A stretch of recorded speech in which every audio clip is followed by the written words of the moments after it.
All right, welcome to That's Offsides with homie Chileno, and I'm your host Juan. And here we're just gonna talk about some footy, man. The concept of this show is that we're gonna give some takes, and between us, we're gonna find out if whatever you're saying is onside, or if it's so offside that we just gotta call it out, or if it's debatable and we gotta go to the VAR to figure out if what you're saying is you're wilding out or you truly have a point.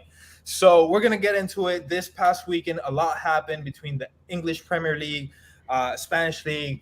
We had the Hamburger League or the League's Cup, how you want to call it. That was crowned over the weekend. We talked about the Camel League the week prior, so make sure you check that out if you want to find out about it. But yeah, I'm here with Chileno. I'm here with homie. How you guys doing? Let's start off with Chileno today. Uh, do you really want to know how I'm doing? My weekend was let's say not great, especially on Sunday when I nearly had to buy a new television because that club that shall not be named broke my heart and lost and played terrible and paid 100 sorry, two guys over 140 million player for pounds to come over here and did squat. So I'm doing okay. That's why I'm wearing red. I'm angry today.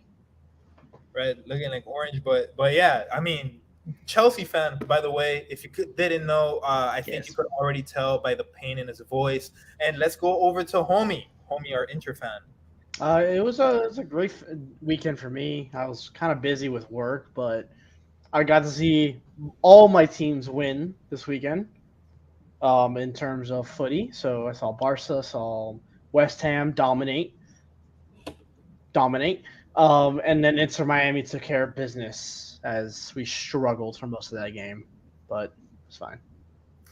Yeah, and craziest part with Inter Miami, they just disappoint me, even though they won. We'll get into that later, but yeah, I no, mean, not you'll wrong. understand. You understand. I have no. I'm not even hating. I have such a great point this time. You can even argue against it, but we'll get into that later. So yeah, let's start off with the most important topic, the English Premier League, and what better way to get into it than to go right into it? Let's address the elephant in the room. So West Ham versus Chelsea over the weekend.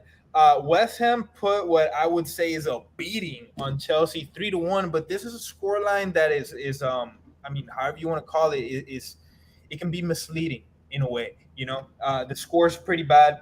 Chelsea played pretty bad, but not as bad as the scoreline would think. So, we already started off with Chileno, that's a Chelsea fan. We'll start with Homie, who's a West Ham fan, so he can give you the positive outlook of things. Yeah. So coming into this game, I kind of expected at least Chelsea would be the better team, definitely, and just scrape out a win because West Ham usually play very. They're a defensive side that play on like kind of win the ball in the midfield or try to, and then get it forward to Bowen, to Fornals, to Ben Rama, to feed it into whoever our striker is, which was Antonio. But we just couldn't get anything going with the when we got the ball, and then it just took a random corner. A guy who I was okay with the signing, James Ward-Prowse, whipping in a beautiful corner ball into my Moroccan prince, Nayef Aguerd, who put in, and then going at 1-0, I was really surprised because Chelsea were all over us. Like they had 76% possession, I think. They started the game with a bunch of shots already. Ariola looked like prime Neuer in goal. It was insane. But yeah, I was extremely happy. Edson Alvarez played amazing. I think he solidifies himself as like the perfect Rice replacement. He kind of picked up that same role that Declan Rice did, and kind of it didn't look like we missed a beat without Declan. Like, yes, he's not gonna be as good as Declan Rice was, but I think it was a phenomenal job. And then the addition of James Ward-Prowse as the other CDM kind of player, with kind of CDM but with Paqueta, I think was just perfect the way we played. The best we can play against a team like Chelsea, in our regard. Yeah, and then before we go to Chileno, just some quick stats to run over Like homie said, Chelsea had 76% possession compared to West Ham's 24%. Uh, West Ham had a 1.80 expected goals. Chelsea had 2.49. Chelsea put up a total of 17 shots to compare to West Ham's 12. But West Ham did have the upper edge in big chances with two big chances created compared to one big chance by Chelsea. And sadly enough, the one big chance that Chelsea did have is here rated by FOMOB that the big chance was missed. So, a bit tough there, but it wasn't all bad. Chelsea did have show some flashes, and I think that the best part of it was the Chukwueme. Chucky. Just Chucky. Yeah, we'll call him Chucky. Chuku. Chucky. Sorry for butchering your name, but yeah, his goal was what a gem. What a gem. When he scored that, I thought Chelsea took control of the game, and they had taken control of the game. And then, it all seemed to fizzle off from there. So what went wrong, Chileno? Run us through it. I think the injury to Chucky really took a lot out of him. I mean, he's only 19, for God's sakes. And then, like you said, his goal was absolutely beautiful. And I think once he came out of the game, you're saying, oh, okay, you got to kind of make some defense. You got Modric, who, had to come in right off the bat, no warming up, nothing. But, that's the type of player he is. But I think the demeanor of the team just kind of got sunk. And the fact that, Conor Gallagher needs to just never play football again. I can't stand it. Even though he had a 7.3 rating during this game, I am not Conor Gallagher fan. I would have put in Moises Caicedo a little earlier. I'm going to regret that saying that, but, I probably would have put him in earlier. And something that kind of shocked me was Raheem Sterling. Like, I've been giving Raheem Sterling a lot of crap on this team because all Raheem Sterling does is run up to the net and pass it because he knows he can't shoot. He can't score a goal. So he runs up to the net and passes it. And he had some interesting plays that I thought, oh, okay, we're going to tie here, we're going to tie here. But also, our defense was awful. I mean, Disasi, who had a great job last week, where was he this week? I mean, just reckless defending. And you know who I'm going to give it to? Thiago Silva. The guy who I gave crap to last week played better this week. So Thiago Silva is growing on me, as he should, but still, you have to play defense to win. And I just think the momentum after the Chucky injury just took the life out of Chelsea. Yeah, so I mean, pretty bad results overall. With Conor Gallagher, I mean, he was one of the better players, but I think that the difference here and what sunk the team even more than the Chucky injury, which sucked, by the way, Arda Güler had a similar injury to that, and we had another knee injury that was very similar. I'm forgetting the player, but we've had three injuries that are very similar in the way they happen for the knee. We're hoping that nothing bad happened to Chucky and that he can still have a great season ahead of him. He's out. I think he's out 4 to 6 weeks. So all right, so not as bad as it looked. Definitely could have been 2 months. Still 2 months. That's a lot of time. Yeah. I mean, yeah, but when he got out, he couldn't put weight on it. He could it looked really bad. But what looked even worse than that was how Enzo Fernandez missed the penalty. So Enzo Fernandez had a clear chance of putting the Chelsea up in the game. But he missed his chance. And, I'm not even going to put it all on Enzo. I'm going to put some of the blame on Pochettino because with the way Nicolas Jackson was playing, he should have been the one taking that shot. If Nicolas Jackson is not up for the task, then I'm going to even a 19-year-old like Chucky to see if he can prove himself. But, I mean, giving it to Enzo Fernandez just because he also kicked the penalty in the World Cup and he happened to win that World Cup, I think is a very irresponsible decision. Just coming off cold there, it's like, hey, buddy, you won a World Cup kicking penalties a couple months ago. Go do it again. I think, unless he was the designated kicker in practice, the way he ran up, it didn't look like it. The way the shot was executed, it didn't look like it. I'm going 50% blame on this one, which is a lot for a penalty, but I'm putting 50% of the blame on Pochettino because Enzo shouldn't have been there to begin with. But if you're there, I'm going to judge you for playing. And if you play like shit, then I'm gonna judge you. Yeah. Yeah. So I think this is maybe just me thing. I don't like penalty takers that line up directly with the ball to start their run up. I don't like it. Maybe it's a just the way they learned. I never liked it. Enzo missed a penalty in the penalty kicks in the World Cup. At a young age, he missed in the World Cup. That's already going to ruin his confidence. He hadn't taken a penalty since then. So he's already rusty at that point. And if I'm giving a penalty, it's going to be the main person on my team who is going to score the goals. Give him the confidence. To like, hey, I scored a goal. I want to continue scoring. It's a good feeling. Exactly why I would give it to Nicholas Jackson. Or even give it the problem with Chelsea, kind of their forwards and midfield kind of going forward, their team is very young. And the missing in Nkunku is gonna hurt more than people think, because he's in this kind of team. I wouldn't even give it to Sterling, but he's kind of like the veteran in that kind of attacking forward. If you're not counting Sterling, because I've never liked Sterling. He's a system. He's a product of a system that Pep built. Yeah. That's being completely honest. But outside of that, I liked how West Ham played. Benrahma and Bowen had a really off game today. The wingers, I think the fullbacks of Chelsea played really well. Chilwell and Malagusto, they're both phenomenal, shutting us down, kind of having to force the ball into Mikel Antonio, who I actually despise. Physically despised for seasons and years already, but hopefully we can get a striker. I was very happy with Emerson. He was very good on the left flank, defending. And then I think where all ended is the funniest tie on this game, so we can wrap it up, with Moises Caicedo conceding a penalty on his debut.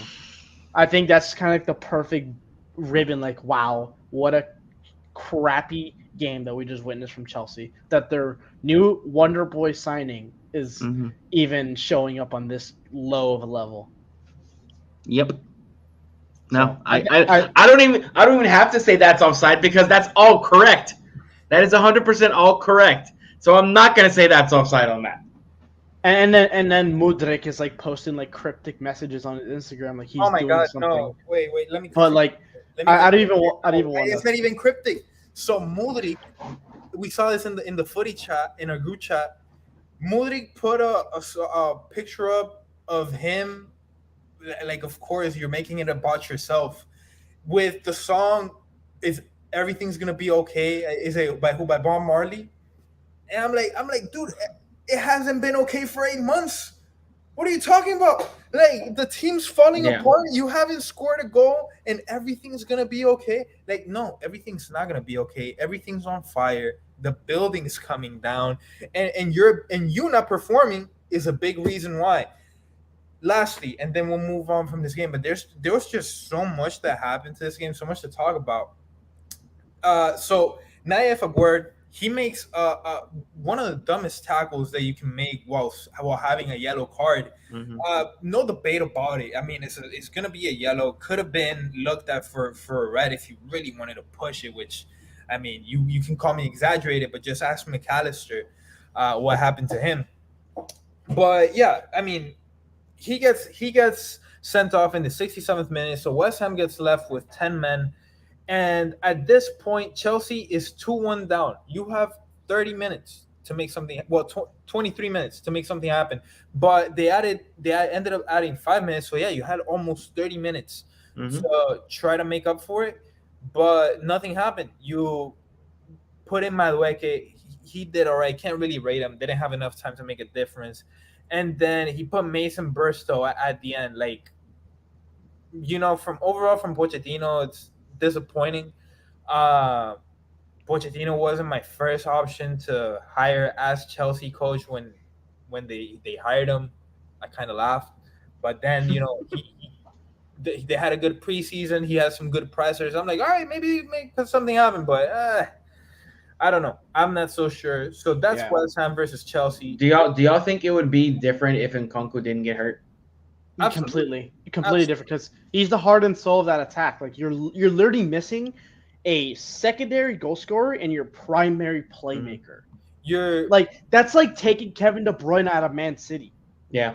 Like not the level that like Kuku's still developing, he's still young. He's not the level to Kevin De Bruyne, but he to compare to that the Chelsea team, yes, that's kind of like what you're kind of taking out of that team. And we've seen what Man City has done in attack without Kevin De Bruyne, which we could talk about later. Yeah. not only that, you're replacing one of the most promising players on your squad with one of the most washed disappointments available on that same squad. So it's literally going from the very peak to the very valley at one position, and it shows. It showed on the pitch because there were so many times that some of our other Chelsea friends were in the group chat just screaming at Sterling, and I mean rightfully so. I'm not gonna blame him. Sterling was doing some questionable stuff, so much so that we've talked about this game for almost 15 minutes now. So let's go ahead from this one. The next game I want to talk about: Spurs versus Manchester United. Another just like, what are we doing here? So Spurs beat Man United 2-0.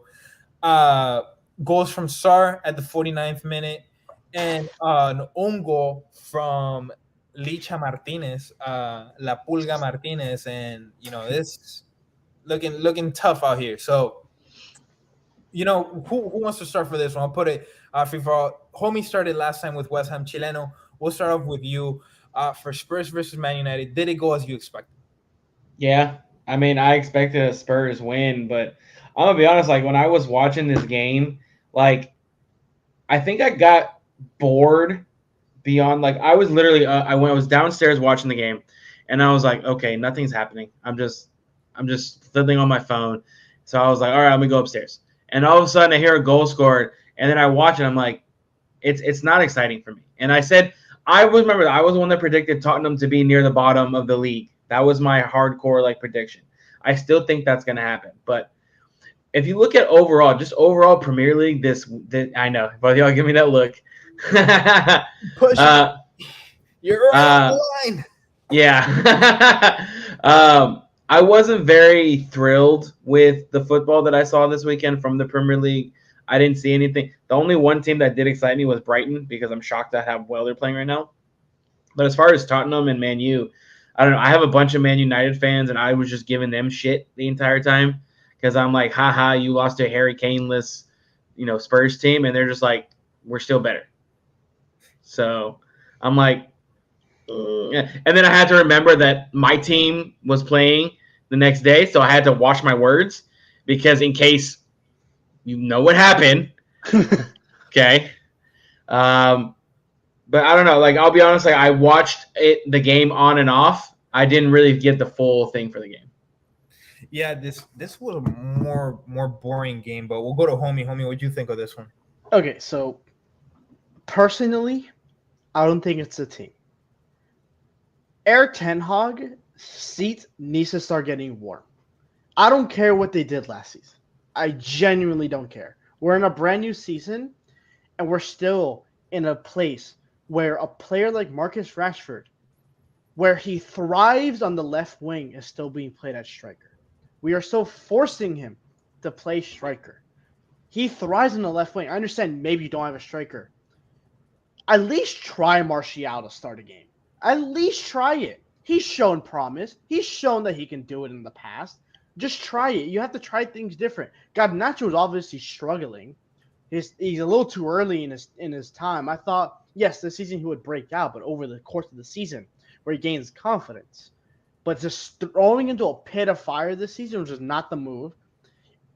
Get Anthony out. Leave Jadon Sancho on that right wing, please. He plays a lot better. I feel like he just feels better on the right wing. Mason Mount needs to get out of this center mid position that you're making him go up and back. He's more an attacking player. And Casemiro is being given attacking responsibilities for some reason. He's not steal the ball in the midfield and then progressively pass. For most of his career, he had guys around him to do that for him. Kroos and Modric did it for him. He won the ball, gave it to Kroos and Modric, and they made the playmaking go forward. Casemiro was the rock in the defensive midfield that would win the ball for his team. He's not your playmaker. And Ten Hag needs to wake up and learn this. Y'all can call me offsides, but I feel like you guys aren't because you guys maybe slightly agree with me. Yeah. Nah, you spin. Yeah. And Man United fans are the most delusional people in the whole world. All they talk about is Onana. Damn, he made a 30-yard pass. He's elite. You guys are down 2-0. And Lisandro Martinez is the almost overrated defender in the Premier League right now. And that's coming from me. It's so funny when I talk to my Man United fans and I'm like, oh, like we got this player, and they always go, man, he would fit the Man United system. I was like, not every player fits the Man United system. Shut the hell up, okay? Not every player will fit the Man United system. Oh my God. No, I mean, yeah, I could tell you guys have some passionate takes over here. I gotta agree with all of it. Like homie with Chileno, I think I wasn't going after putting Rashford as a 9, but yeah, I mean, it makes sense. It hasn't worked out, and it hasn't only worked out this time. It hasn't worked out the whole time they've tried it with any different coach that they put there. For Garnacho, I did find it weird that they started him at left wing. Bit of a bold move by Ten Hag, but you could tell that, I mean, the kid's undercooked, and he's going to be at his best when he's coming in at the 60th minute versus tired legs when he's the most explosive. But yeah, but on top of that, even more than Eric Ten Hag, Mason Mount, what are you doing, man? Like, he 15 out of 18 passes, 27 touches, and you're a midfielder, dude. Like, what are you doing? That Casemiro, who's a defensive midfielder, was more involved. Let me see over here. Lisandro Martinez, who's a center back, was more involved. Rafael Varane, who's another center back, was more involved. Even Anthony, who barely touches the ball, had more passes than Mason Mount. Just absolutely atrocious stuff. And they have the audacity to put number 7 on this man. Kind of like an FU to Ronaldo, which, I mean, dude, whatever floats your boat, but clearly, if karma is real, you're witnessing it here because Mason Mount has easily 2 weeks into the season turned into one of the worst signings in the Premier League, coming from Chelsea, which, I don't know what you would buy a player from Chelsea in the first place, but buying a player that couldn't start at Chelsea is a whole nother level of crazy. So, yeah, it was pretty funny to see Man United go down just because I don't like the way Man United has been handling business as of late. Even though I was also rooting for Spurs to lose because it's just funny when Spurs lose and some of our friends lose their head in the group chat. But yeah, Spurs versus Man United 2-0. Not too much to talk about here. The way the table's looking now, Spurs are pushing into 6th place with Man United falling to 12th, but we're only 2 weeks in, so that really holds no weight. And just to talk about Spurs real quick, Sarr and Basuma have become an amazing midfield duo. The defense is very good. Mickey Van de Ven has been a great signing for Spurs. I don't even know where Vicario came from, if someone could look that up real quick. He's been great. He's actually a very good distributor, as what Onana was supposed to be for Man United. Vicario's been a great distributor, very calm under pressure. James Maddison's coming as expected. Son had a much better game. Kulusevski, I still want to see better from him. His first season with Spurs was pretty okay, but then he kind of tailed off. And then Richarlison is just still pretty terrible. But yeah, I like this Spurs team. Ange, I'm going to give him his flowers for the first couple games. They had a struggle first game, came back and beat a Man United team that had big expectations to push themselves up the table, where I had them in my top 3. So I'm probably going to be dead wrong by the end of the season. They'll probably finish 5th. So I looked up Empoli. Yeah, Empoli, Italian league. Yeah. He comes from Empoli, but before that he came from Cagliari, then Venezia. I mean, this is a guy who this is his biggest stage yet by a long haul. Like, this is not a player who's used to this type of stage. And yeah, I kind of owe him an apology. I did say Buddy was going to be out of the league within the next few weeks, which, he still could might. I mean, when you're taking shots from Anthony and Rashford at 9 and Garnacho, who knows? But pretty good stuff. Definitely Juan, with the story that he's setting up, makes you want to root for him. But Juan's doing his gotta die on my hill, man. I mean, I said what I said. I can't be like, yo, it's like your story's cool, buddy, but I can't be wrong. Juan's doing his best Shaq impression. Sorry, I wasn't familiar with your game. Right. Yeah, I wasn't, and I don't think anybody was. But let's move on to the next game. So we have Liverpool versus Bournemouth, or Bournemouth. However you want. Bournemouth. Yeah, whatever. Yeah, these British people be saying stuff funny. Anyway, Liverpool beat these people 3-1 with goals from Lucho Diaz, a gem of a goal from Lucho Diaz, who's absolutely lighting it up this year in the Premier League. And goals from Salah as well, and Diego Jota. In this game, Liverpool get left with one man less after Alexis McAllister gets sent off in what was a clear yellow card. But I mean, I don't think in any stratosphere you put any other ref besides the one that was going in this game, which his name is Thomas Bramall. Just one of the worst ref performances I've seen over the week across Europe, and really disappointing stuff. So yeah, Alexis McAllister gets sent off. Do you guys think that was a red card? It should No. be yellow. There's no. not enough contact. He went for the ball. He missed it. Then the tackle came, but he kind of pulled off a little bit. So it wasn't like a malicious intent. Like, yes, laces up, definite yellow, but that's it.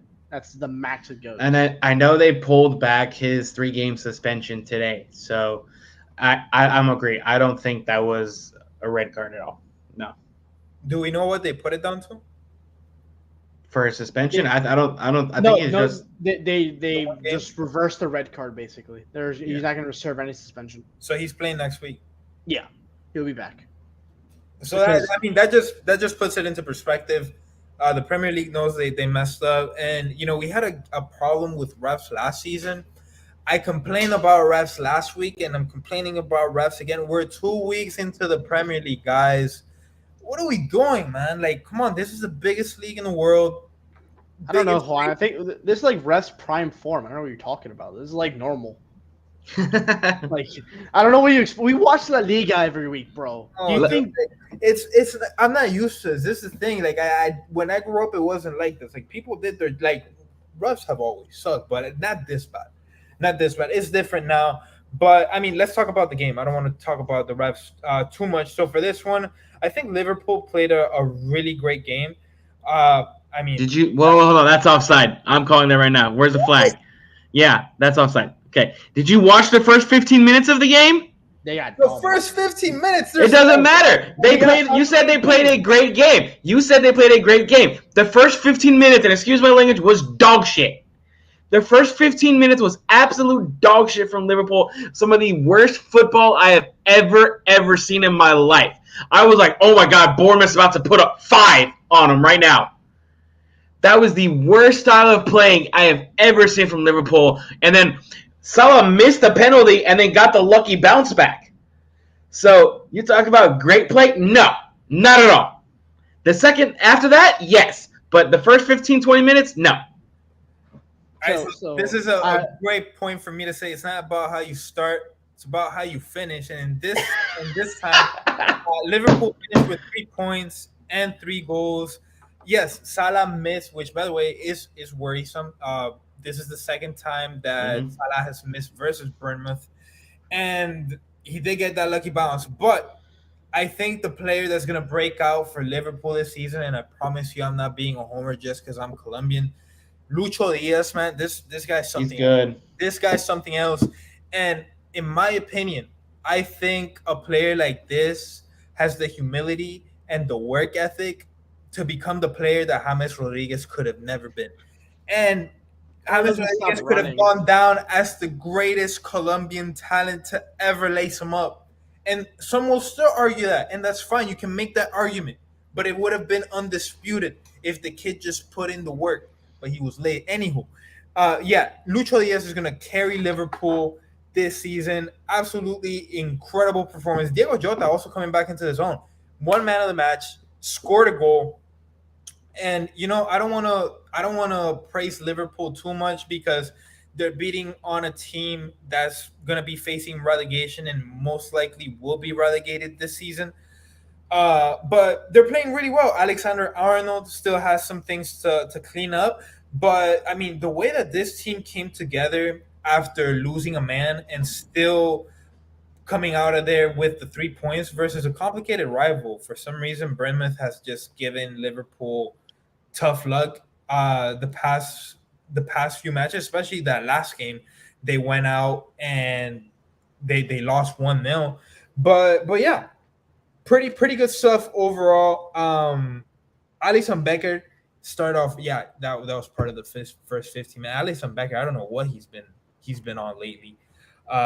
In the Champions League last year, he did really bad versus Madrid, and then almost had a. I think that was the play of the goal. Yeah. So the play of their goal started off with an Alisson Becker mess up, and then he caught another yellow card off another pass that he gave right to his opposition, and then he had to basically kill the opponent that he had given the ball to. Which hey, it is what it is. But if you got to fix it with something that costs you yellow, definitely not putting your team in the best spot. Anything else you guys? Anything else you guys want to say? Chileno, we heard your side, homie. You said a little bit more about it. Anything else you guys want to share about this? I like how Bournemouth played to start the game. I was at work when I had the game listening. All I hear is the immense pressure Bournemouth put on the back line, which is this Liverpool back line gives me nightmares because it reminds me of like 2018, 2019 Barca. We had like old FPK, Wash, we have like Christensen when he like first got the Barca when he still sucked. We had like just no one in the back line, and they have Van Dijk, who had one of the best center back seasons in all time, and they kind of like never got to that peak again. And I don't understand. I'll say this probably every week until they sign a defender, but the fact that they still can't find someone to sit next to Van Dijk other than Konate, or find someone that can replace his Trent defensive duties enough. So like a speedy right center back who's maybe a little undersized and who can like play the wide center back. Because when they're attacking, they have three at the back most times. And maybe it's two at the back because sometimes they just Robertson would join the attack. So I'm still very suspect of Liverpool's able to like against a good attacking team if they can defend a counter attack. But that's when they're challenged on that day, we will see how it goes. Yeah. And then one last thing, I almost forgot about this. Gotta give my praises, man. Dominic Soboslai. Yeah. Dominic Soboslai. What a player this guy is, man. What a signing Liverpool made. With I can't wait to see how him and McAllister end up developing chemistry wise. Cody Gakpo, they also somehow put him at center mid. They FOTMOB rated him at a 7.3, which is pretty good for FOTMOB, but he didn't play good at all. He didn't play good at all. In my opinion, I would have given him a 5.5 rating. And I'm not even being exaggerating. I think he was mid. I think he was okay. And I'm gonna say this. Look, we talked about it in the other podcast we had, homie. But every World Cup, you get players that flash for 1 or 2 games, and then they get a big bag after, and then they stink it up. Every World Cup, it doesn't feel. There's been some gems found at the World Cup. Definitely, there's been some gems found at the World Cup, but it never fails for the one guy that no one's ever heard about to like just completely catch fire for 2-3 games, and then he gets signed and gets crazy press, crazy expectations, and then when he doesn't perform, everybody's like, "Oh my God, what happened?" This is exactly what happened with Cody Gakpo, a guy who flashed in the group stage of the World Cup, by the way, and then just rode that hype into a Liverpool signing when Liverpool couldn't get Jude Bellingham, when Liverpool couldn't get Moises Caicedo, when Liverpool couldn't get this or couldn't get that. They ended up settling for Cody Gakpo. A lot of press behind this kid. They try to play him at winger. They try to play him as striker. They try to play him as false nine. Now they play him as center mid. He's stunk in every single position. And He got signed last year, right? Not this year.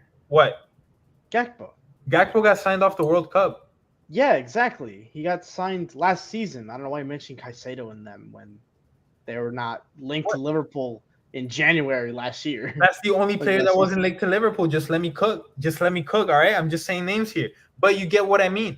At the end of the day, you get what I mean. The thing there that you needed to worry about was Jude Bellingham. I don't know why you're trying to pick cherries here. Anywho, Cody Gakpo has pretty much stunk everywhere they've put him. They put him at 5 different positions.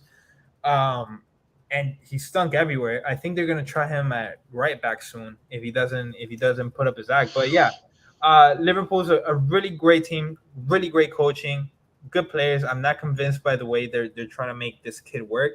I would much rather see Darwin Nunez getting those minutes and then pulling Diego Jota back to the midfield. What do you guys think? I don't have much to say about. Liverpool. Gakpo is World Cup wonder, but I do still think there's something left in him. I think he's going to shine a little bit. He had no goal contributions last season in 17 games, half of those being kind of off the bench. He had a pretty solid end to the season last year, coming off as the World Cup. I don't think, and he's played really well in the Dutch league as well with 9 goals, 12 assists with in the Dutch league going into the World Cup. So he was already in great form, and he's kind of followed up in the World Cup. So I don't think he's a flash in the pan. He's young still. He's talented. He's playing in a position that he's never played, and he did pretty okay as a winger/9 on this team. And I think Klopp is just trying to test out the lineup.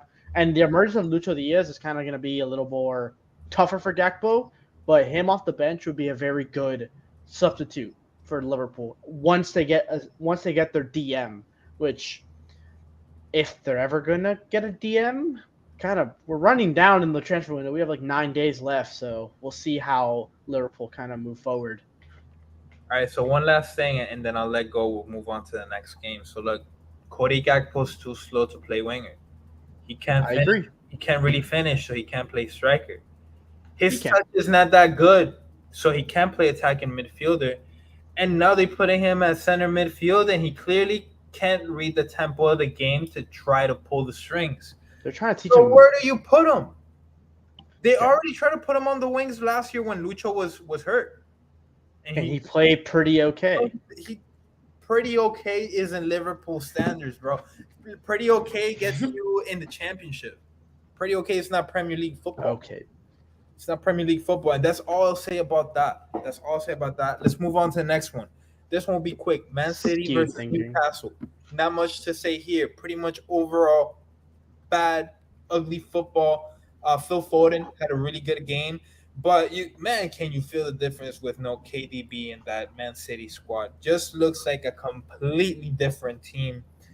And Julian Alvarez is better than Haaland.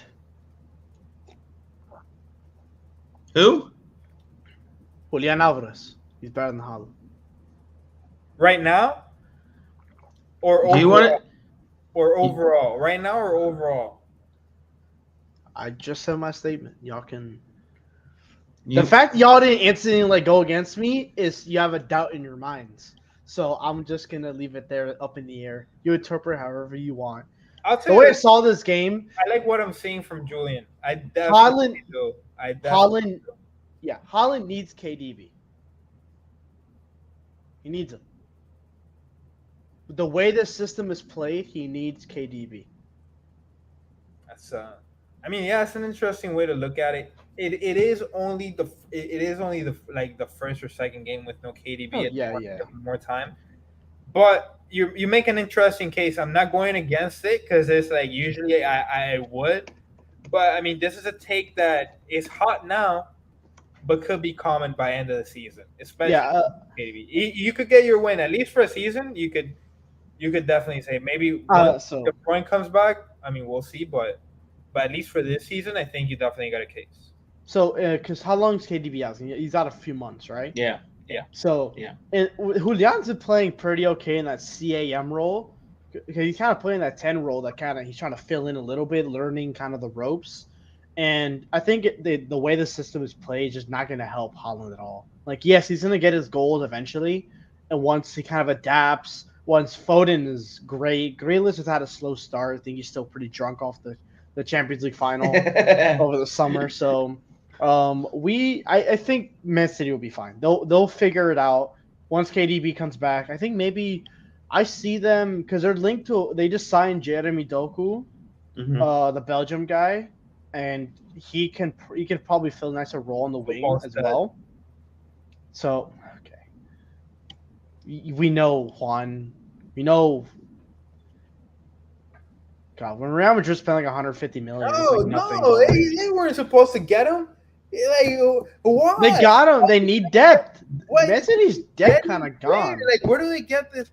I don't care. The Dude, only reason I'm look. not going after this team is because Chelsea's spending more money, and I got my sights on them. But Juan, if you look at Man City's bench, tell me if you know like more than 3 players on that bench. I'll look at it right now. Give me. They have Oh, look other than Nathan Ake, they have ready Sergio Gomez, Rico Lewis, Vibing with Calvin Phillips. Calvin Phillips, who's a flop, Maximo Peron, who's a youngster for Argentina, Cole Palmer, who's another youngster, James McAtee, who sounds like McAfee, and then an attacker named Oscar Bob from Norway. You know who's not there? They have no depth. They have zero depth.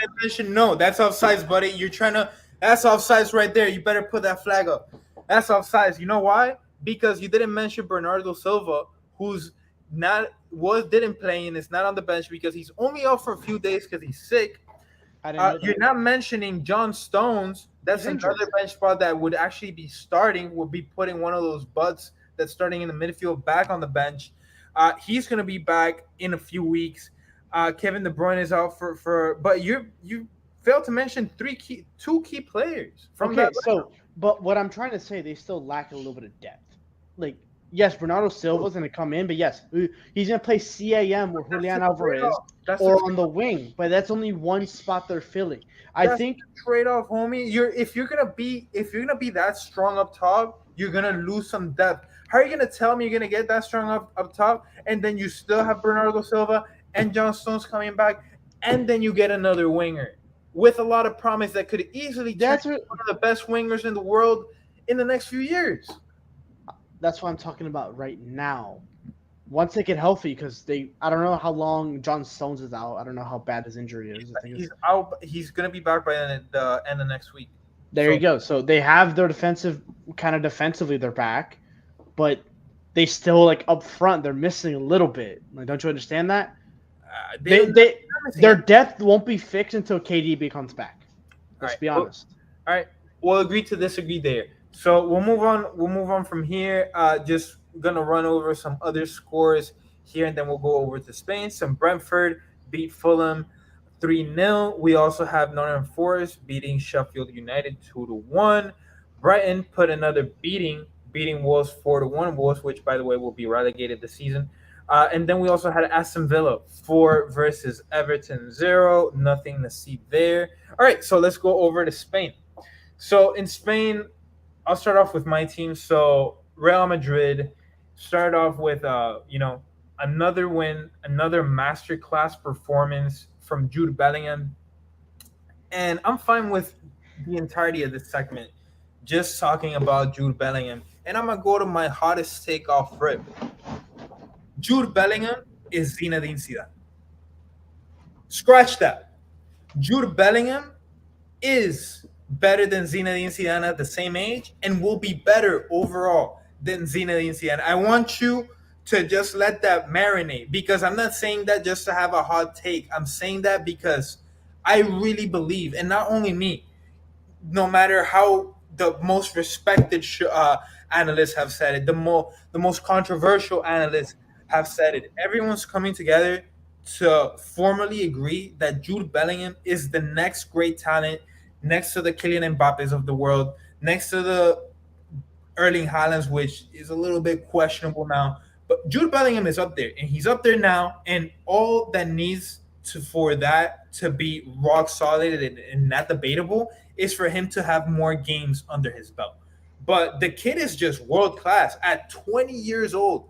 Homie, he's your age, dude. And somehow a guy just, it's incredible. It's incredible. He's not supposed, it doesn't make any sense. This is a kid. He's a kid. He's only 20 years old and he's playing like he's a veteran. It makes no sense to me. So I want to start because I've been watching him. If you're starting Champions League nights on Tuesdays or Wednesdays at 18 years old, you have something. You have that thing that most of the greatest players that we've seen ever play, the greatest midfielders, the defenders, attackers, they all have it. And that it is with Jude. I think he's your leading goal scorer so far this season already. La And Liga. he's playing in a position that like he was playing CM for Dortmund. He was your kind of up and back CM.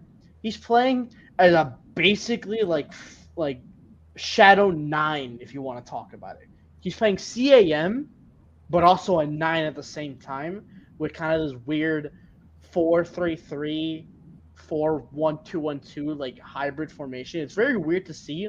When it's on the pitch, it looks very weird, but it just works. And Ancelotti, his brain is fucking massive. I'm sorry for cursing, but Real Madrid look a lot better. And I'm very. A lot of people said that I think Real Madrid maybe will struggle losing Benzema, losing like a very good attacking forward. But I think even without that, Jude Bellingham has been very good. I won't disagree. I won't agree with your take, Juan. I do see a bright future for Jude, and I want to see throughout the season how he continues to improve because his game is reaching another level, and his leadership already on the field. I said it in our group chat literally 2 hours ago. He will be the captain of Real Madrid within 2 to 3 seasons, and I will stick by that. He calmed down Vinny. Vinny was like pissed off this game because I think what were you playing? Ameria? They're another terrorist ball organization in La Liga who just defend, and then chop off anyone's legs with tackles all game. And we'll get to the terrorist ball of La Liga after this, but yeah, I will stick by that. Jude Bellingham is just different. He is a different player, and he's probably, you can argue, one of the best midfielders already in the world. I can tell you this. I watched a video of him from his younger playing days. And to see he's like you said, he's only 20. To see a young man develop with those type of skills, you don't get that every day in this sport. There's not everybody has that techniques and the skill level of Jude. So when I saw that Jude Bellingham was going to Real Madrid after they had lost Benzema, me personally, I was like, no, they're going to be fine. Jude is an outstanding player. I mean, anybody that gives Jude Bellingham shit, I don't know what crack they're smoking, but just go watch highlights of him. I'm not talking about La Liga highlights. Go watch just him playing just for fun. The guy is outstanding, and he's going to develop into one of these top players, like you guys were saying, like Mbappe. He's going to be one of these guys, and playing on the England national team, he'll take over the captain's band there too. He'll take it off Harry Kane, 100%, and he's going to be leading England to possibly a World Cup win. They just have to develop a little bit more on their side, but Jude Bellingham is a star for the future, and people are seeing it right now. Yeah, the way, and I'm not one for conspiracy theories, but just the way he carries him, not only the way he plays, but the way he carries himself. Jude Bellingham, it reminds me like a man that lived his life, eventually died, and then from that was reincarnated with all the knowledge he had across his life, and he's like, all right, I'm gonna go ahead and check out every mistake I made. I'm gonna go the other direction. And the guy's just, it's like a movie. It's incredible because at 20 years old, I've seen insane talents. I mean, the Kylian Mbappes of the world, the Vinis of the world. I won't mention the other two because they're in a planet of their own. But even when Neymar coming up and some of the other guys, I mean, you saw crazy talent, but you could tell that they were still young up here, very, very young up here. with Jude Bellingham, it's just different. It's just different. Move on from Jude to the rest of the lineup. Like homie was saying, very weird lineup for Madrid. It has its instances where it works. It has its instances where they just completely crash into a wall and they go into like 5 to 10 minutes of playing time that the team just goes into a twilight zone. Growing pains. Growing pains. So and the usually when it goes bad, it's because Vini is out of rhythm, and Vini's been really struggling with this new formation. Rodrigo's been having a better time given that he can play on a center, and his finishing has really improved over the last few years. So a lot of times he can be like that backup nine role, or like he can be a very sneaky nine. Vini doesn't transition the same way to that role. He always tries to look for the wing, and you can tell that Ancelotti's lineup and throughout his coaching decisions throughout the game, he's trying to put him more towards the center. But I just don't see it working. It's going to be really interesting to see how Ancelotti is going to keep this system, which makes Bellingham thrive and makes him one of the best players in the world. He's already one of the best players in the world by himself. But you can see how this system makes him even better compared to like what we saw in Dortmund. So how can we keep Bellingham at this level and bring Vini back to what we saw last season and the season before that, so he can keep building on that? I think that's going to be the key for Ancelotti this year, given that you no longer have Courtois because you lost him to injury. We picked up Kepa. Thank you so much, Chileno, for that. But no, You can have him. we got him as a clause without the option to buy for a reason. Thank God. But but yeah, the rest of midfield just coming together really well. Tony Kroos still class at 33 years old. Chouameni finding a bit more rhythm, really coming together to in that CDM role. Valverde, just that cushion you can put anywhere, man. He's just, I won't say he keeps progressing. He's just as good as I'm used to seeing him, which is good because he had lost a bit of form. Carvajal could use some work. Alaba didn't have the best game. Rudy, he's doing there. One of the best surprises of the year. I know some guys had mentioned it before, but Fran Garcia, man, Fran Garcia, what a fresh breath air he is compared to Mendy. Just really good overall stuff. But yeah, I mean, beat on Almeria, which is not really that impressive to see.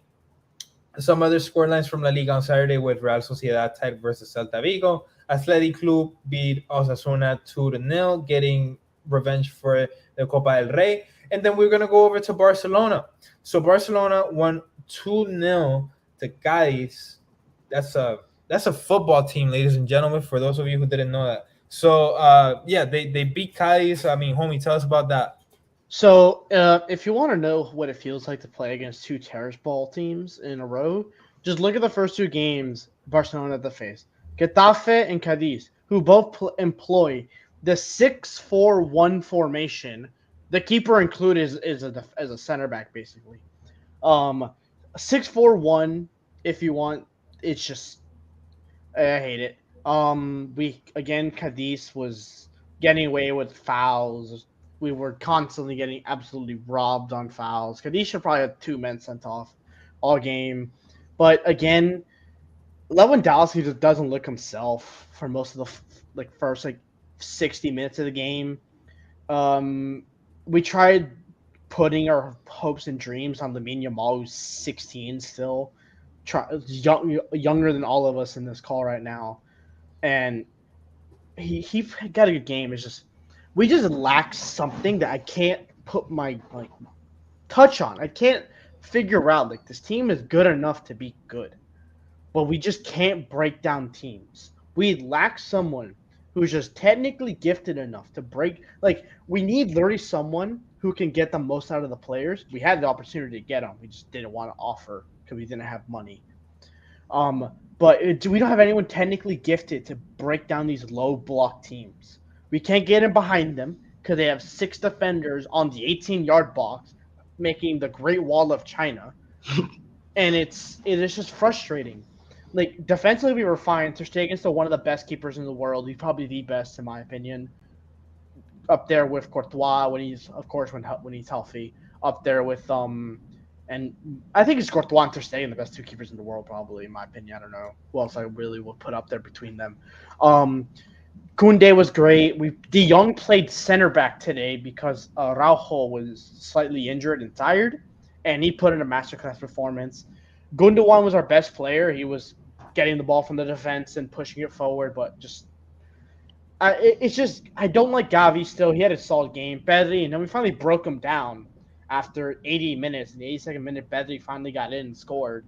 And then Ferran the Shark scored in the 94th. That's what he calls himself, Ferran Torres the Shark. Look at his Instagram. If any of you think I'm lying, go to Ferran Torres' Instagram. One of the hashtags is Ferran the Shark. The things I want to say, I will hold to myself. Ferran always been a little bit of a cornball, but go ahead. But yeah, I'm glad we finally got the win. We broke through eventually, which I kind of like to see. Would have liked to play better. I would have liked to seen Eze earlier from the Moroccan. I would like to see Fati starting and not on the bench, which is very, very questionable and worrying. If he's okay mentally or physically, I have no idea. And we still also lack depth. Like this team was nowhere near close for competing for anything outside of Spain.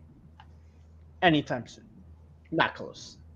Like we had to first this team needs to figure out we were basically putting our hands and hopes on La Masia to produce a next Messi, which will never happen. Because we'll never see another Messi or Ronaldo ever in existence. I mean, yeah, when you're like, oh, we need somebody to break down those blocks, that's pretty much the big three you had. I mean, Xavi and Iniesta would put Messi in those positions, and then Messi would get one or two dribbles, and then either shoot on goal or then find someone. We have half of that. Pedri can deliver the pass. We don't have someone who can do the one or two touches to get through. Because that person in that close range. That person's never ever gonna ever exist in our lifetime, homie.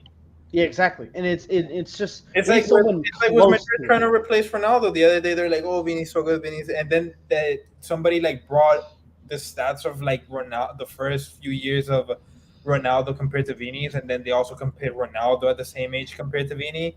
Yes. And mind you, this was in like 05 when football was completely different.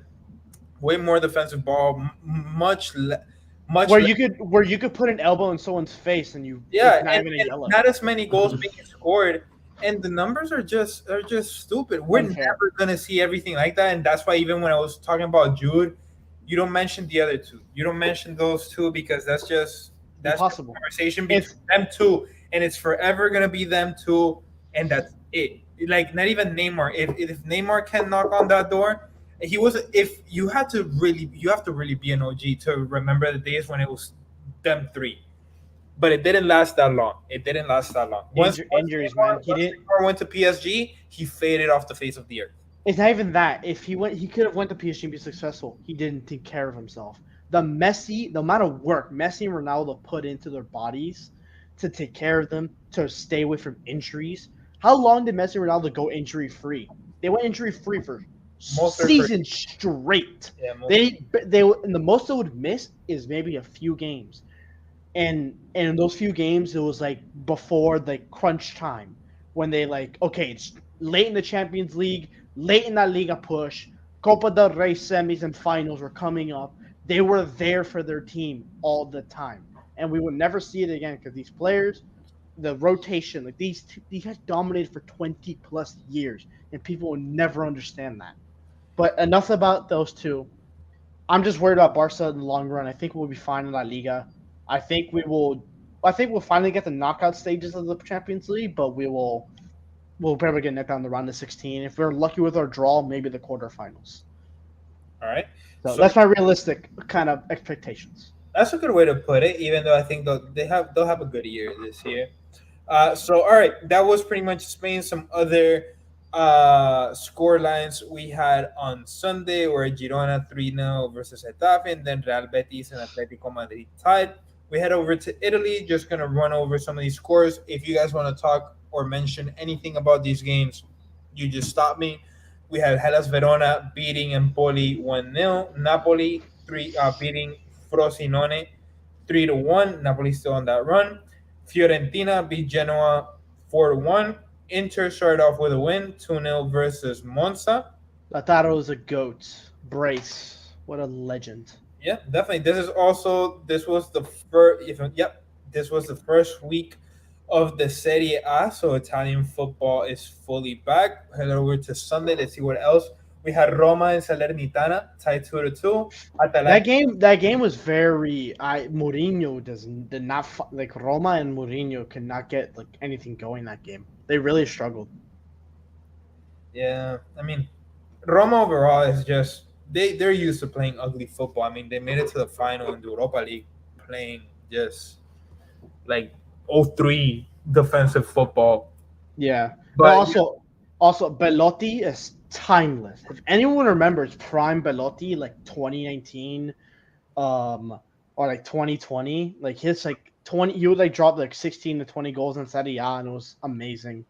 I think prime Belotti was like 2016. I think he had like 26 goals. I remember him. Belotti was insane back then, like a while back. El Shaarawy also played in this game. He started. Always gonna mention him every time I see him, just because he's a legend. If you know, you know. Yeah. But yeah, that's pretty much Italy. Not too much happened in France. I know PSG didn't win because I lost money on them. Okay, we gotta talk about PSG. Like they brought all these players. I thought they were building a very nice collective squad, and they come into Ligue 1 back-to-back draws. Is very disappointing. They're in 11th right now. If you look at their table, they're in 11th. Yeah, I mean, even though last season it was funny to pile on Messi, there's no the blame has to go back on Mbappe, but Mbappe's not even playing. He came off the bench in their second game.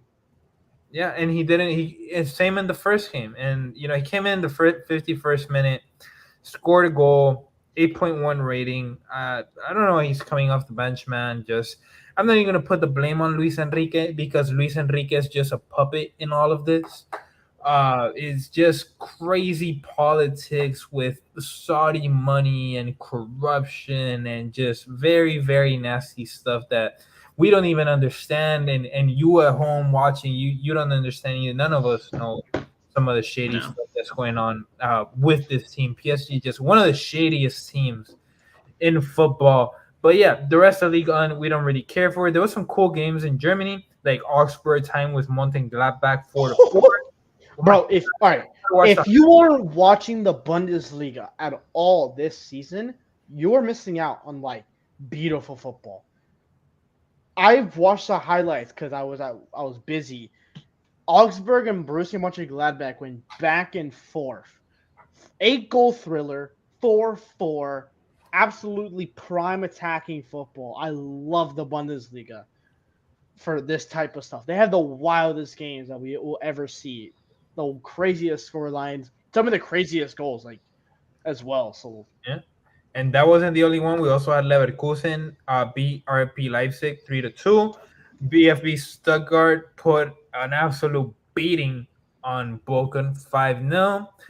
And then for the rest of Germany, we also had Union Berlin, kind of our Cinderella story from last season, homie. They beat Mainz 4-1. And yeah, that's pretty much the rundown of Europe. And then last but not least, but it could be least, we'll finish off here in Miami, pretty much where we are. So we had the final of the League's Cup, Inter Miami versus Nashville, spicy chicken sandwich.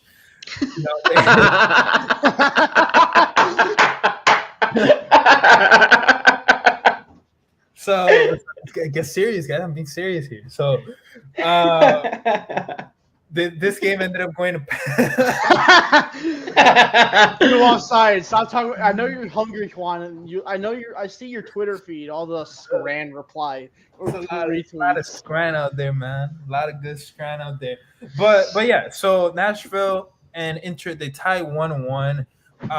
Messi had a gem of a goal, which I Yeah. thought was going to seal the deal. But somehow, some way, Nashville ended up tying it and sending it to penalties, which turned into a thriller. Ended up going 9-10. Yep, 9-10 was the final scoreline. Yeah. Penalties. That's a scoreline you see when you're playing versus your boys in FIFA, and you're both hiding the controller so you don't want to see the other guy's next move. Just absolutely insane stuff, homie. You're Inter Miami on the floor, inside correspondent. What do you think of this game? Inter Miami, like after all the games that we kind of watched previously, this is the worst game they played, other than the first when they were down 3-1 to FC Dallas. And Messi didn't like he was there, he showed up, he had some great passes, great playmaking, but he had some like very poor touches. He was kind of out of it for a little bit, like after the goal, the beautiful, stunning goal he had, where he was kind of like scanning the field. All of a sudden, he's walking. All of a sudden, he has the ball at his feet. He fakes out two defenders and scores at the top corner. But then after that goal, Nashville just put heavy pressure. They made sure that every time Messi touched the ball, there was two guys surrounding him, that he had no other choice to either force it through them or pass it backwards into Busquets or Kramashi or into Jordi Alba on the wing. And they made sure the play ran through DeAndre Yedlin. Jordi Alba was kind of like knocked out of the play. Nashville, tactically they played the best against Inter Miami, and it kind of shows the weakness of this team. Still, like, yes, they have Messi, they brought in Busquets, they brought in Jordi Alba, they brought in they have starting Kramashi, a youngster, but they still have like kind of weaknesses in their back line. Yedlin very struggled on our right back. He tried to go up and down the wing, but he just kept getting like shut out every time he had a chance. And every pass, it was just into another Nashville defender. I want to give props to, I think it was Moore. I think it was the right back for Nashville, Shaq Moore. I just found his name. He's good. He had a He's very good game for the Nashville, and I would definitely keep an eye on him to see if he ever gets called up for the USMNT. He had a very good game. Played well against Messi, a couple touches. He had a good against Robert Taylor. Couple times he kind of shadowed Jordi Alba a lot when he came up the pitch.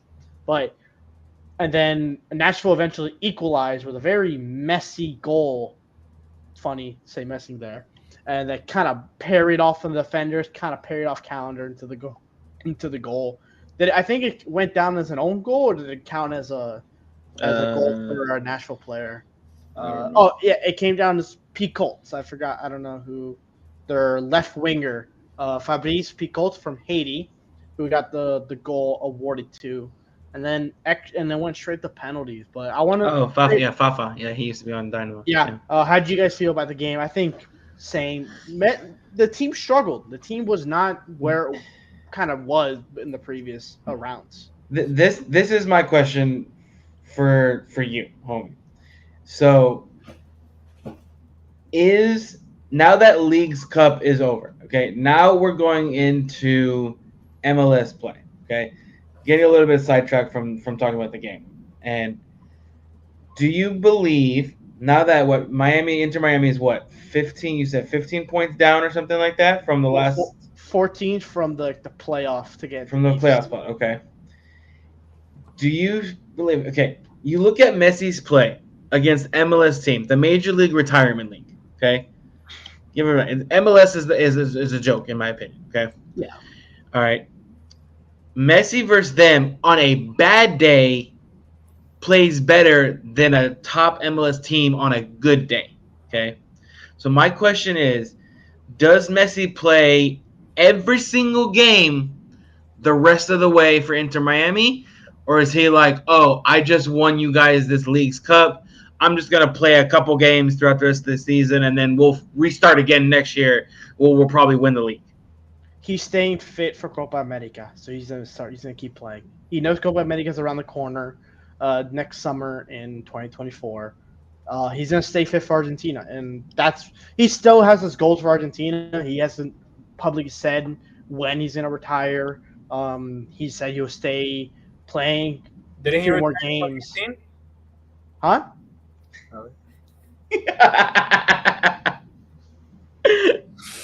just saying. I'm just saying. Hey, read. Facts. You got to pull that out because you can't call it offside, huh? Anda pa siya, bobo. Can't call it offside. I ordered my World Cup trophy so I can have it on the table. Oh my Speaking of god. trophies, speaking of trophies, this was my main takeaway from it. You guys pretty much covered that everything except the actual trophy of the League's Cup. Nobody's talking about it. It looks like a cafecito little Yeah, All kind of. right. like cafecito. I'm like, wait, what are they really holding? Which kind of fits. It's coming back to Miami. The cafecito cup coming back to Miami. It makes sense. That's a But yeah, I perfect just name. found that really, really funny. I'm like, they had so many other things to make out this trophy in. Whatever. La cafetera. That Hell cafeteria yeah. right there. But oh yeah, speaking of trophies, Messi's 44th FIFA recognized trophy, which is an important thing to say apparently. Technically is the all-time leading trophy holder. So Ronaldo's doesn't count. So apparently it's not FIFA recognized. Apparently, I didn't know that. I thought it's another trophy. You want another trophy. Who cares? So This is politics I'm telling you about, Chileno. It's right in front of you. It's literally well, right. I'm being objective. I'm not I telling you agree. anything. I'm not telling you. I'm not telling you. Did I say? Well, you singled Did me I say out. who I don't it know, is? Who dude. that? No, I haven't said shit. All I'm saying is these are the politics these people are playing. Did you put the rules? I wish. Then I, I'm would not say, attacking you I then. wish it was a trophy. It's a I'm trophy. not Fucking attacking you then. Ronaldo performed for his club and won the trophy. It should count. I don't care. It's a trophy. Yeah, so I mean, just really corny stuff that they FIFA try to pull there. Yeah. But I mean, it is what it is. Ronaldo's always had the streaks, anyways. But yeah, that's pretty much it. We also had some Copa Libertadores, which we just got back here for the quarterfinals, and we actually had a game today. So we'll talk about it more next week and in depth. But Internacional beat Bolivar 1-0, and the way the knockout is looking, they're still gonna have to play the second leg, but we're gonna have Boca versus Racing, Deportivo Pereira versus Palmeiras, Fluminense versus Olimpia, and then, like I said, Bolivar versus Internacional. So we'll see how these legs play out. I haven't watched too much of the Copa Libertadores, but my Argentinian team since I was little has always been Racing Club, and nothing would bring me more joy than to see Boca Juniors go down. Dude, if Boca gets knocked out, the amount of shit me and you are gonna talk to Oh my Adrian God. is gonna be a legendary. Because I am Argentinian, but I'm Independiente fan, which is my mom's team, which is why I follow them. I have their jersey in my closet. I need to hang it up somewhere. But yeah, the shit I will talk. But speaking of Racing, they had a great comeback against Atlético Nacional. They were down 4-2, and they won 3-0 in the second leg to advance. So they had a very good comeback. And is Endrick still playing for Palmeiras? You're a youngster? I don't think he can play in the tournament for some reason. That's weird. Yeah, there was something that was keeping him from it. So let's check out the last time that Palmeiras played in the Copa Libertadores was versus Atlético Mineiro. And let me check here. So yeah, he wasn't in the starting lineup, and then he wasn't in the subs either. Yeah, so there's something going on. I had found out about this earlier, but yeah, he can't play in the Copa Libertadores for some reason. Something to do with player registrations. But He hasn't played since August 14th in the league in Cruzeiro, it looks like, where he came off the bench, played like 20 minutes. So yeah, we'll see what's going on with that. But definitely Copa Libertadores is something that we'll get more informed on it, and we'll have a more in depth for you guys next week. But some of the games coming up tomorrow, August 23rd, Boca Juniors versus Racing, and also Deportivo Pereira versus Palmeiras. And then August 24th, Fluminense versus Olimpia. Make sure you don't miss those, because if you like physical sports, you'll like Copa Libertadores. If you don't like soccer, give Copa Libertadores a chance, because there's something in there for you. You like Yeah. football, there's something in there for you. You like basketball. They're flopping there too. There's something in there for you. These people are getting into fights mid-game, full-on fist fights. There's something there for you. If you just like great football, there's great football being played as well. There's something there for you. Make sure you guys check it out. And yeah, that's pretty much it. Anything else you guys want to say? We got Champions League draws coming up. I think the qualification stage is almost done. I think it's on August 31st is the day for the draw. So everyone keep an eye out. We'll see the draws down. Then after that draw we will bring in our predictions for the Champions League. Yeah. Inter Miami. No, I think they're still talking. They're hashing out the details. I think they're gonna invite other other MLS clubs, like if Cincinnati, whoever wins the MLS Cup, because I know tomorrow Inter Miami play against Cincinnati for the U.S. Open Cup, which has been going on since forever. Yeah, that Inter Miami somehow locked into the semifinal. Houston Dynamo play tomorrow night against Real Salt Lake. Yes, it's an official FIFA trophy. I don't know if it is. It's like the FA Cup equivalent. So it starts with like all like the lower division teams in the U.S. that are professional, and they build it up to the big clubs. So Inter Miami thinks starting like the round of 16, round of 32, whatever it was. So I don't care. It's another trophy. It's whatever. It's another. I can just watch my favorite player of all time play. So, and yeah, I think that's it. And also want to add Cheleno. Wow, I said Chelino. Chelino. It's should be insulted. In 2 weeks we have. So I love international play in football. We have World Cup qualifying in 2 weeks. So I know Chile and Colombia are about to play in 2 weeks. So the second leg, and then we start off versus Venezuela. We start off against Uruguay. So Uruguay, how about you, homie? Yeah. I have actually no idea. I didn't even know we were. I'll tell you. Hold on. We retired after the World Cup. We're starring Ecuador. We play Ecuador September 7th. So that was always Ecuador versus Argentina. Always play tough. Colombia. And we're playing at home though. Tough, and then no, bro. Screw playing in Bolivia, bro. Playing in Bolivia sucks. Sucks. That's the worst place to play. Yeah. But yeah, we'll definitely be talking about that. Make sure you guys are repping your nationalities for when that comes around here on the show. And then, yeah, make sure you guys like and subscribe here to the Fins Talk Sports Network. This has been the That's Offside podcast / show / whatever you want to call it. And yeah, I'm Juan. I'm here, and I was here with Chileno and Homie. Thank you guys so much for tuning in, and we'll see you on the next one. Peace out. Peace. Yeah.